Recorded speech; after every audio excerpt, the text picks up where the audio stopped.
మాతృదేవోభవ, పితృదేవోభవ. నేను మీ శ్రీధర్. నా నెంబర్ 9295909819. ఇప్పుడు మనం చెప్పుకోబోయేటటువంటి విషయం ఏంటంటే, 16వ తారీఖు మే నెల 2025 నుండి 31వ తారీఖు మే నెల 2025 వరకు, అంటే పక్ష ఫలితాలు 16 రోజుల పాటు వస్తుంటాయి. పక్షం అంటే నెలలో సగభాగం అని అర్థము. 31 రోజులు మనం సగంగా విభజించలేము కాబట్టి, ఒకటి 15 రోజులు వస్తే మొదటి పూర్వపక్షం, రెండో పక్షం పరపక్షం వచ్చి మీకు 16 రోజులు వస్తుంటుంది. ఆ విధంగా ఈ రెండో పక్షం యొక్క మే నెల రెండో పక్షంలో జరగబోయేటటువంటి ఏ ఏ రాసుల వారికి ఏమేమి జరగబోతుంది అనేటటువంటిది సశాస్త్రీయమైన పద్ధతిలో తెలుసుకునే ప్రయత్నం చేద్దాము. ఇందులో నా కవిత్వం కానీ నా పైత్యం కానీ ఏమి ఉండదండి. అలాగని మిమ్మల్ని భయభ్రాంతులు చేసేది ఉండదు. మిమ్మల్ని ఊరికే లేనిపోనివేవో ఆశలు కల్పించేసి వాటి మీద మిమ్మల్ని తర్వాత ఆశలు నెరవేరక మనసు నీరుగారిపోయే పరిస్థితులు కూడా ఏమీ సంబంధం లేదండి. శాస్త్రం ఎంతవరకు చెప్పిందో అంతవరకు చెప్పడమే నా ధ్యేయము.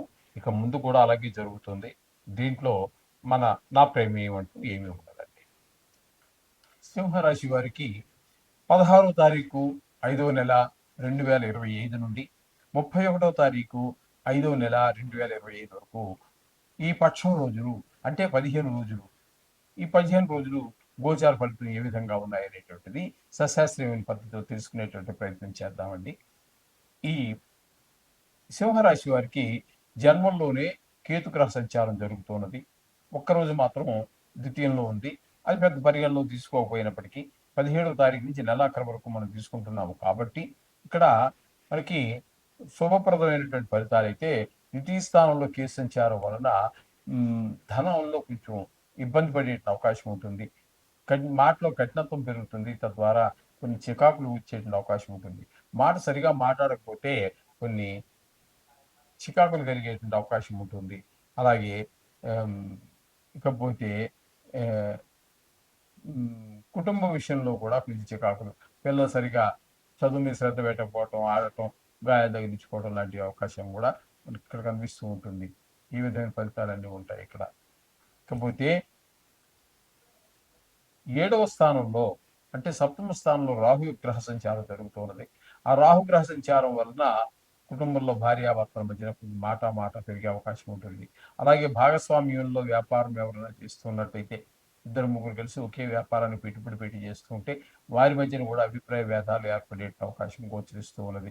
ఇకపోతే అష్టమ స్థానంలో శని యొక్క సంచారం జరుగుతోందండి. దీన్ని అష్టమ శని అంటారు. ఈ అష్టమ శని అనేటటువంటిది కూడా కొంచెం ఇబ్బందికరమైనటువంటి పరిస్థితి. ఇటువంటి వారు ముఖ్యంగా ఈ శని స్తోత్రంతో పాటుగా దశరథ కృత స్తోత్రం అని ఒకటి ఉంటుంది, శనీశ్వర స్తోత్రం. అది చాలా బాగా పనిచేస్తూ ఉంటుంది. అలాగే మనకి ఈ నెలలో వచ్చేటటువంటి హనుమత్ జయంతి, హనుమంతుడు కూడా, హనుమంతుడికి శనీశ్వరుడికి ఒక సందర్భంలో ఈయన ఆయన ఆవహించినప్పుడు హనుమంతుడు ఏమాత్రం భయపడకుండా ఆయన తిప్పలు పెడదాం, ఈయన కష్టాలు పెడదామని ఆయన వచ్చాడు.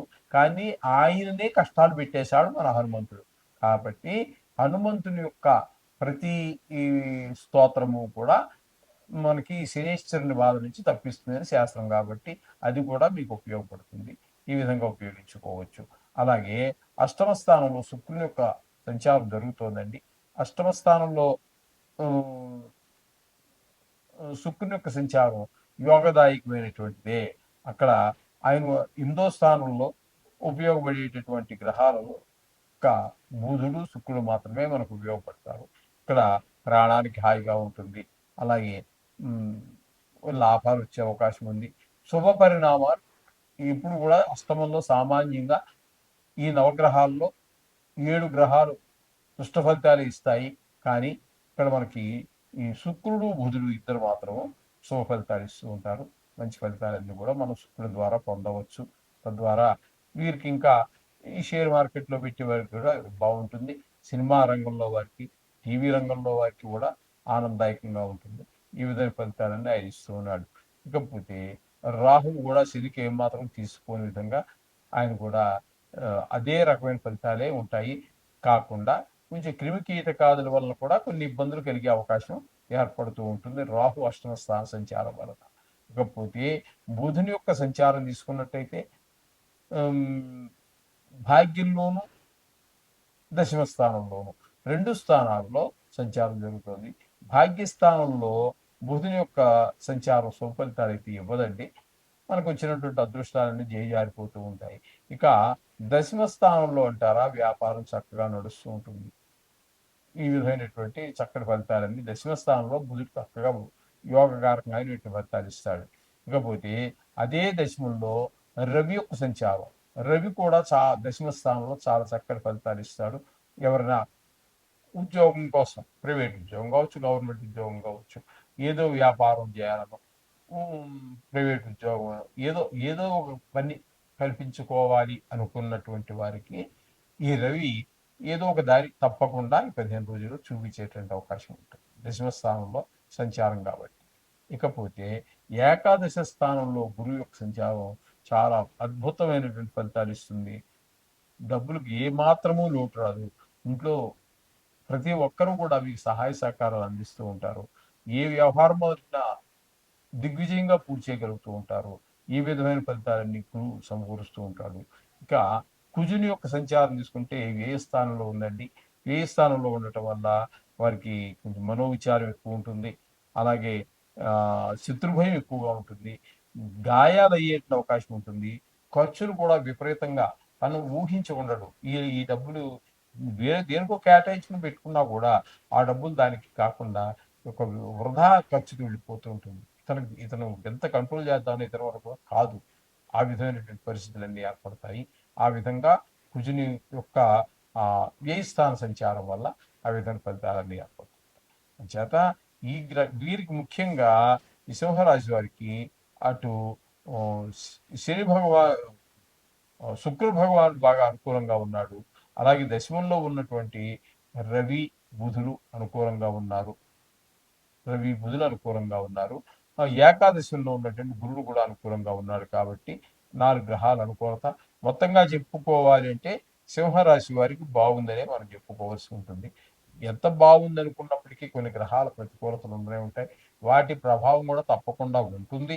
కాబట్టి వాటి నుంచి మనం బయటపడాలి అన్నట్టయితే ఈ నవగ్రహ మంత్రాల్ని రోజు పాటించడమే ఏకైక మార్గము. ఇంకో మార్గము లేదు. ఏదైనా ఉన్నప్పటికీ కూడా నవగ్రహాలు అనేటువంటి చాలా ఇంపార్టెంట్ అయినటువంటివి. కాబట్టి ఎందుకంటే ఇవే కాబట్టి దీనికి కన్సర్న్డ్ దీనికి సంబంధించినటువంటివి కాబట్టి మీరు తప్పకుండా నవగ్రహ మంత్రాల్ని పఠిస్తూ ఉండండి. ప్రతిరోజు చేసినట్టయితే మంచి చక్కటి ఫలితాలు ఏర్పడతాయి. శుభం భూయాలు.